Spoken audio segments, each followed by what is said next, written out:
அதாவது இவர்களுடைய தந்தை எவ்வளியோ மகன் அவ்வளி. நம்ம இதை அப்படிதான் பாக்கணும். அவர் மிஞ்சிட்டாரு. ஆமா, அவருக்கு எப்படி மேலே போயிட்டாரு. எங்க அண்ணன் ஒரு கதை ஒண்ணு சொல்லுவாரு. ஒரு திருடா இருந்தான், நீங்க கேள்விப்பட்டிருப்பீங்க அந்த கதைப்படைங்கன்னா அடிக்கடி அதை நாங்க அதை குறிப்பிடுவாரு. அப்போ மகனே நீ என்னை விட நல்லபடியா இன்னும் நல்ல பேர் எடுக்கணும் அப்படின்னு சொல்லிட்டு, அது போலதான் இது எல்லாமே. அவரோட மிஞ்சிட்டாரு. இதுவே இன்னைக்கு வந்து பாத்தீங்கன்னா இந்த தனியார் மயம், இந்த துப்புரவு தொழில இந்த வேலையை வந்து தனியார் மயமாக்குனதுக்கு அந்த ஆரம்ப புள்ளின்னு சொல்லுவாங்க இல்லையா, அடித்தளமிட்டவர் ஐயா ஸ்டாலின் அவர்கள். மேயரா இருக்கும்போது மோனிக்ஸ் அப்படின்ற ஒரு சிங்கப்பூர் நிறுவனத்துக்கு இதே 1997ல அப்பதான் முதல்ல அவர் கான்ட்ராக்ட் கொடுக்குறாரு தனியாருக்கு. அப்போ நீங்க எல்லாத்தையுமே தனியார் மயம், தாராள மயம், உலக மயம், சந்தை மயம், இப்படியெல்லாம் நீங்க நாட்டை நடத்திக்கிட்டு நீங்க என்னையா அப்ப சமூக நீதி இங்க எங்க இருக்குது? முதலாளிகளின் நலன் காக்கும் அரசாங்கமாகத்தான் மத்திய அரசும் செயல்படுது, இங்க இருக்க மாநில அரசும் செயல்படுது. இவங்களை கேட்டா அவங்கள குறை சொல்லுவாங்க. மோடி எதெல்லாம் கையில எடுக்கிறாரோ, எதையெல்லாம் இப்ப பண்ணிட்டு இருக்கிறாரோ அதையதான் இங்க ஸ்டாலின் அவர்களும் பண்ணிட்டு இருக்கிறாரு. நீங்க மத்தியில எடுத்துக்கங்க, இன்னைக்கு ராணுவத்துல அங்க இருக்கக்கூடிய உடைகள், சீருடை முதற்கொண்டு ஆயுதங்கள் வரைக்குமே அனைத்தும் தனியார் மயம். கண்டிப்பா, ஆமா. அதே மாதிரி இங்கேயும் பண்றீங்க. அப்ப உங்களுக்கும் அவங்களுக்கும் என்ன வித்தியாசம் இருக்கு? இதுவே அமெரிக்காவோட வெளியுறவுத்துறை அமைச்சர் பேசுறாரு, இந்தியாவோட சந்தையை நாங்க கைப்பற்றிட்டோம் அப்படின்னு சொல்லிட்டு. அதுதான் நாங்க அடிக்கடி எங்க அண்ணன் கூட அடிக்கடி அதான் குறிப்பிடுவாரு. நீங்க உலக மயம், சந்தை மயம், தாராள மயம், இதை நீங்க கையில எடுத்துட்டீங்க அப்படின்னாலே நீங்க ஒரு பண்டம்.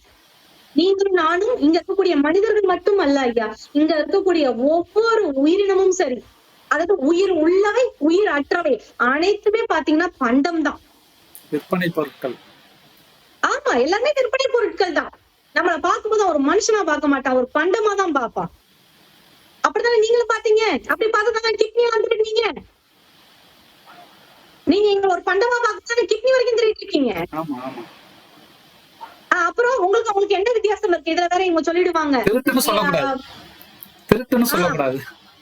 ஆமா, விதவிதமான பெயர்களை வச்சிருப்பாங்க. முறைகேடு, முறைகேடு எல்லாமே வந்து பாத்தீங்கன்னா இவங்களுக்கு இந்த ஒரு இதுல சொல்லுவாங்களே, இந்த ஒரு பேரு ஸ்டேகான்ற பேர்ல விழுந்துட்டேன்னு சொல்லிட்டு அதை அது போல இவங்க பேர் வைக்கிறதெல்லாம் பாத்தீங்கன்னா ரொம்ப அழகழகா இருக்கும். ஆனா அதுக்கு பின்னாடி பாத்தீங்கன்னா ஒண்ணுமே இருக்காது. அப்படி சொல்லிதானே என் மக்களை சலுகை மாசமான 1000. நான் என்ன கேக்குறேன்னு, நீங்க எதுக்காக அந்த 1000 ரூபாய் கொடுக்குறீங்க? இன்னைக்கு மக்கள் சொல்றாங்க, உங்களோட சலுகை வேண்டாம் எங்களுக்கு, நீங்க கொடுக்குற சலுகை எல்லாம் எங்களுக்கு வேண்டவே வேண்டாம். நாங்க கேக்குற எங்களுடைய வேலையை கொடுங்க, பணியை நிரம்ப பண்ணுங்க, எங்களுக்கான உரிமையை கொடுத்துருங்க. இதை வச்சு நாங்களே எங்களுடைய வாழ்க்கையை வந்து நாங்களே பாத்துக்கிறோம், எங்களோட வாழ்வாதாரத்தை நாங்க பாத்துக்கிறோம். நீங்க எங்களுக்கான சம்பளத்தை மட்டும் கொடுங்க, வேலையை மட்டும் கொடுங்க. என் பிள்ளைங்களுக்கு நீங்க சோறு போட வேண்டாம், படிப்புக்கு நீங்க செலவு பண்ண வேண்டாம், நாங்க படிக்க வச்சுக்கிறோம், நாங்க வந்து என் பிள்ளைங்களுக்கு சோறாக்கி போட்டுக்கிறோம், நாங்க சமைச்சு சாப்பிட்டுக்கிறோம், எல்லாமே நாங்க பண்ணிக்கிறோம். எங்களுக்கு தேவையானது அந்த வேலையை நிரந்தரம் பண்ணி கொடுங்க, கூலிய தயவு செஞ்சு குறைக்காதீங்க அப்படின்ற ஒரு நியாயமான கோரிக்கையை தான் முன் வச்சு இந்த அளவுக்கு மக்கள் வந்து போராடினாங்க. ஆனா அவங்களுக்கு நீங்க கொடுத்த பதிலடி என்னன்றது இன்னைக்கு மக்கள் பார்த்துட்டு தானே இருக்காங்க. இந்த ஆட்சி அதிகாரத்தை இதே மக்கள் தானே கொண்டு வந்து வச்சாங்க. அதாவது ஆமா, நான் இதுல எனக்கு எந்த ஒரு மாற்று கருத்தும் இல்லை. ஏன்னா இதுல வந்து நான் ஏன் அதை குறிப்பிட்டேன்னா, அவ்வளவு வலி வேதம், ஏன்னா களத்துல போய் நின்றுருக்கேன். அதனால எங்களுக்கு தெரியும் அங்க என்ன நடந்ததுன்னு சொல்லிட்டு தெரியும். நான் என்ன சொன்னா, ஒரு சாராயம் குடிக்கிறவனுக்கு, மதுவை அருந்துறவனுக்கு நம்ம பொண்ணு கொடுக்கவே தயங்குறோம் இல்லைங்களா? ஒரு பெண்ணை வந்து கட்டி கொடுக்கணும் அப்படின்னா நம்ம முதல்ல விசாரிக்கிறது, அந்த பையன் குடிப்பானா, அவனுக்கு ஏதாவது கெட்ட பழக்கம் இருக்கா, அப்படித்தானே நம்ம விசாரிப்போம். அப்போ நீங்க சாராயத்தை காய்ச்சி விக்கிறவங்க கிட்ட நாட்டை கொடுத்து போட்டு, நீங்க இந்த சாராயம் மட்டும் இல்லைங்கய்யா, இன்னும் நிறைய போதை பொருட்கள் பல வடிவங்கள்ல அது இருக்குது. நீங்க கஞ்சான்றாங்க, கொக்கைன்றாங்க, பல வடிவங்கள்ல, அதாவது மாத்திரைன்றாங்க, ஊசி, இது போல பல வடிவங்கள் இங்க இருக்குது. நான் என்ன சொன்னா, இது எல்லாமே கட்டுப்படுத்த தவறிய இந்த அரச நீங்க எப்படி பாக்குறது சொல்லுங்க. அப்ப இந்த அரசு கிட்ட இந்த நாட்டை ஒப்படைச்சது யாரு? அப்ப மாற்றம் என்பது என் மக்களிடம் இருந்து பிறக்க வேண்டும் அப்படின்றத நான் இந்த காணொளி மூலியமா நான் என்னுடைய வேண்டுகோளாவே நான் வைக்கிறேன். நான் மாற்றம் உங்களுக்கு பிறக்க வேண்டும். சரி, இப்ப மாற்றம் வேணும், அதுக்குதான் இப்ப அதிமுக இருக்கு. திமுக எப்படி அதிமுக பண்றீங்க? ஆமா ஆமா அதிமுக திமுக காலத்துல எதுவுமே ஐயா இங்க வந்து காட்சி மட்டும் இங்க வந்து ஆட்சி மட்டும்தான் மாறுச்சு, காட்சி எதுவுமே மாறல. இதே நிலைப்பாடுதான் அதிமுகவோடதுமே. நீங்க அப்படி பாத்தீங்கன்னா ஸ்டெர்லைட்டுக்கு வாங்க, ஸ்டெர்லைட் விவகாரத்துல என்ன நடந்துச்சு, அங்க சுட்டுட்டு இருக்காங்க என் மக்களை. ஆனா அப்ப இவர் என்ன சொன்னாரு, அப்ப இதே சலுகைகளை அவங்களும் அறிவிச்சாங்க, இது போன்ற சலுகைகளை அவங்களும் பின்புலத்தை அறிவிச்சுட்டு தான் இருந்தாங்க. ஒரு உயிருக்கு நீங்க எதை விலையா வைக்கிறீங்க? சலுகை, ஒரு உயிருக்கு சலுகைகள், புரியலங்க. சலுகைகள் தான், சலுகைகள். பணம். அப்போ நீங்க அந்த அப்போ நீங்க அதிமுகன்றீங்க, எப்படி நீங்க அதிமுகவுக்கு திமுக மாற்று கட்சி, திமுகவுக்கு அதிமுக மாற்று கட்சின்னு எப்படி சொல்றீங்க?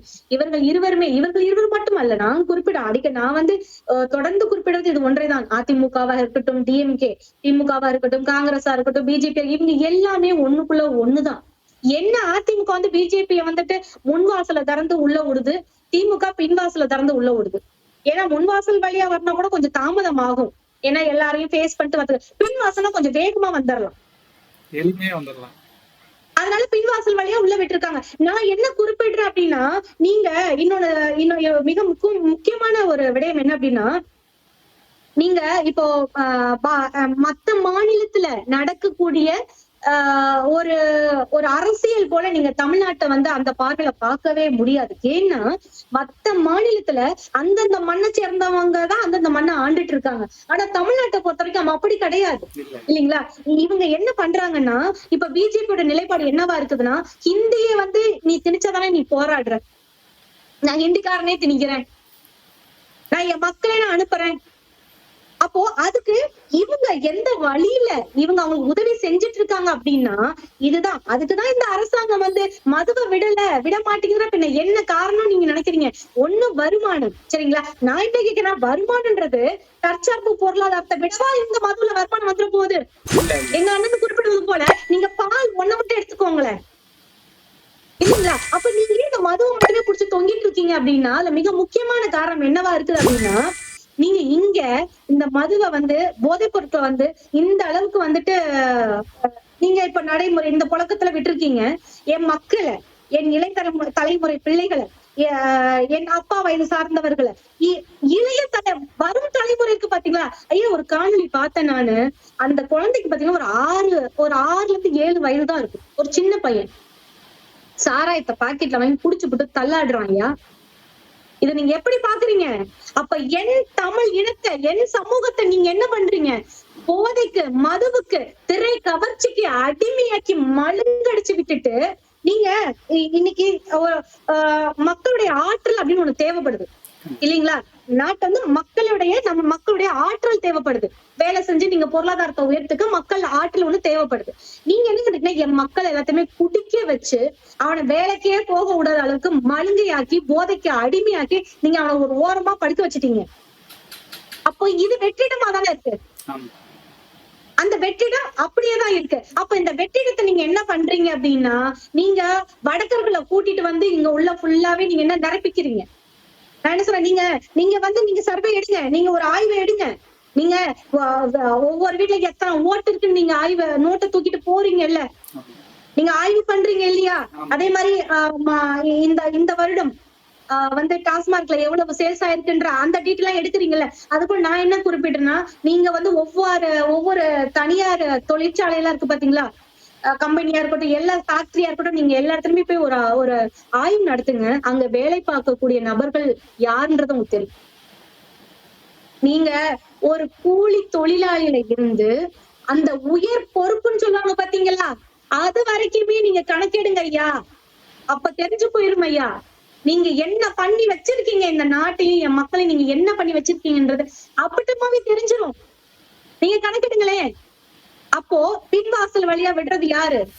இவங்களுக்கு என்னன்னா, இருங்க இவங்க ஆட்சி இந்த 2006 இதோட முடிச்சு போச்சுன்னு வச்சுக்கோங்க.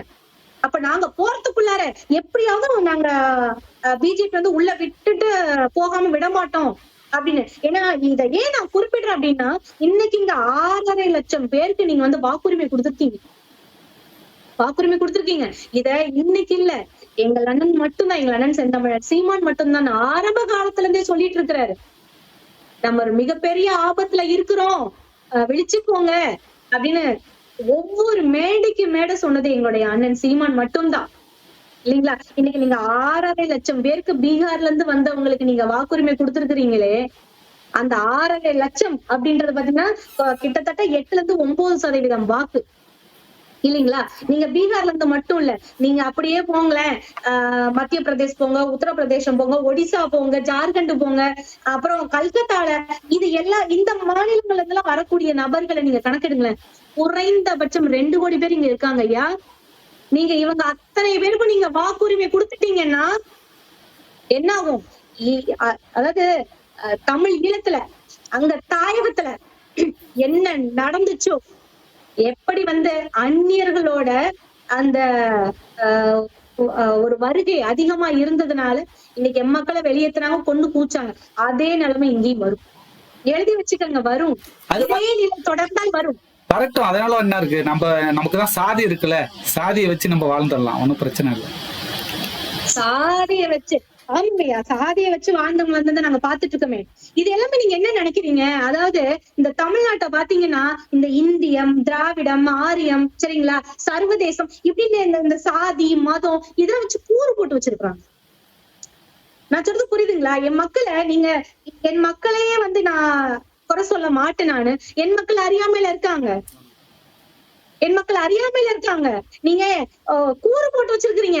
கூறு போட்டு அதாவது பிரித்த ஆளும் சூழ்ச்சின்னு சொல்லுவாங்க இல்லையா? இதேதான் இந்த பிஜேபியோட அதே வந்து அஜெண்டா, அதே சித்தாந்தம் தான் இவர்களுடையதுமே. இதுக்கு யாரு அடித்தளம் போட்டவர்கள்? யாரு? இவர்கள் சாதி மறுப்பாளர்களா? இதற்கு அடித்தளம் போட்டவர் யாரு? இவர்களுடைய தந்தையார் இல்லையா? ஏன் இவர் ராமசாமி நாயக்கர் காலத்துல இருந்தேதான் சாதி இருக்குது. அம்மையார் சத்தியவதி முத்து அம்மையார் அவர்கள் எதுக்காக வெளியே வந்தாங்க? ஒரு விடயத்தை ஆழமா பதிவிட்டுட்டு தானே வெளில வந்தாங்க. உங்களை நாங்க நம்பணும். எங்களுடைய அம்மையார் குறிப்பிடுறத வந்துட்டு தலித்துகள் அப்படின்ற ஒரு வார்த்தை வந்து குறிப்பிடுவாங்க. அதை நான் குறிப்பிட விரும்பல. என் ஆதி தமிழ் குடிகளோட ஒரு சப்போர்ட்டான ஒரு பர்சனா உங்களை நாங்க பார்த்தோம்.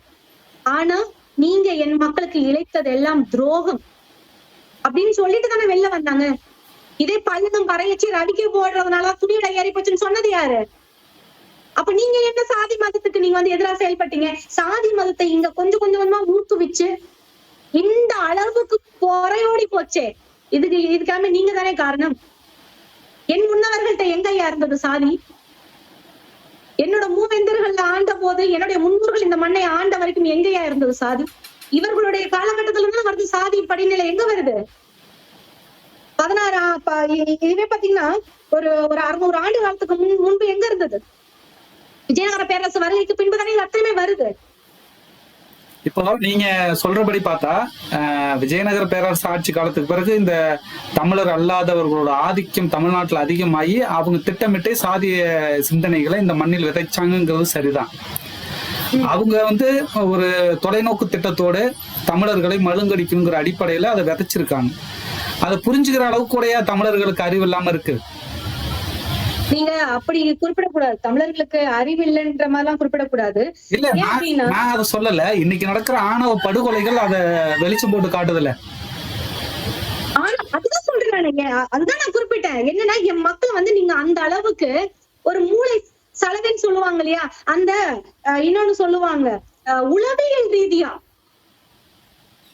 உளவியல் ரீதியா மக்களை ஐயா, அதாவது நம்மளும் ஒரு உயிரினம் தான், மனிதனும் ஒரு உயிரினம் தான், சரிங்களா? இங்க எல்லாமே வந்து பழக்கப்படுத்திக் கொள்ளலாம். இப்போ நீங்க மத்த உயிர், இப்ப ஆடு மாடு எல்லாமே எப்படியும் அது போலதான் மனிதனும் நம்மளையும் வந்து பழக்கப்படுத்தலாம், சரிங்களா? அப்படிதான் இவங்க வந்து இந்த மாதிரி சலுகைகளை கொடுத்து ஒரு வெற்று பசப்பு வார்த்தைகள், அதாவது எங்க அண்ணா சொல்லுவாங்க, தேனை கொண்டு வாயில ஊத்துனா கூட குடிச்சிட்டு போலாம், காதுல ஊத்துனா என்ன பண்றதுன்னு சொல்லிட்டு, அது போல இவங்களை பண்ணி என் மக்களை வந்து மூல செலவை செஞ்சு அந்த இது போன்ற ஒரு சூழ்நிலை உருவாக்கி வச்சு இன்னைக்கு இவங்களுக்கு என்னன்னா நீங்க எல்லாம் அடிச்சுக்கிட்டு கடங்க,